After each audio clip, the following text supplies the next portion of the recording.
Peshawar army public school के ये मनाजिर, जिन्होंने पूरी कौम को झंझोड़ के रख दिया।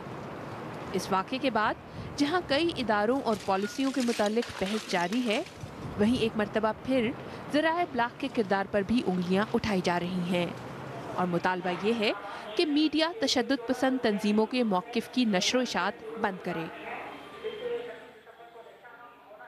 पाकिस्तान में चंद मुतहर्रिक शहरियों ने सोशल मीडिया पर भी एक मुहिम शुरू कर रखी है, जिसमें मीडिया से मुतालबा किया जा रहा है कि वो मुसल्लह तंजीमों और इनके हमदर्दों का बायकॉट करे।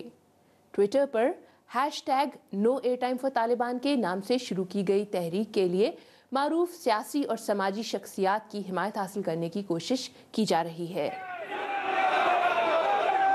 लाल मस्जिद के बाहर कई रोज से जमा होने वाले इन लोगों को शिकवा है कि कुछ मीडिया चैनल्स ने मस्जिद के खतीब मौलाना अब्दुल अजीज के उस इंटरव्यू को नशर किया जिसमें उन्होंने पेशावर स्कूल पर हमले की तौजीहात पेश करने की कोशिश की।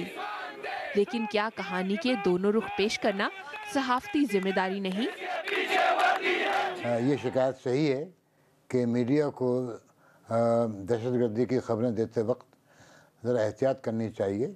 अलबत्ता ये ज़रूर कहना चाहिए कि मीडिया का ये फ़र्ज़ है कि जो वाक़यात हों उनकी रिपोर्ट पेश करे और कोशिश करे कि हत्तुल इम्कान वो सेहत और सच्चाई पर मबनी हों। 80 और 90 की दिहाई में बरतानिया में जारी शमाली आयरलैंड की अलहदगी की तहरीक भी काफ़ी पुरतशद्दुद रही। इस ज़माने में बरतानवी हुकूमत की जानिब से BBC समेत अपने मीडिया पर कुछ पाबंदियाँ लगाई गईं।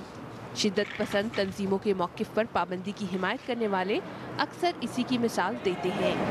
हुकूमत ने ये कदगन लगा दी कि ठीक है, आप उनकी तस्वीर दिखा सकते हैं लेकिन उनकी आवाज़ साथ मत सुनाइए।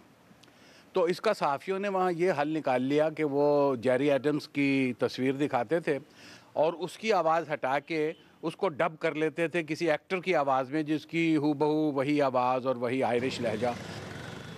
माजी में पाकिस्तान के कई मीडिया हाउसेज मुसल्लह ग्रोहों की दहशत का निशाना बन चुके हैं।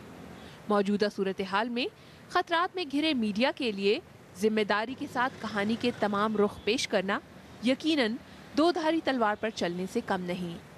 Shumaila Jafri, BBC news, Lahore.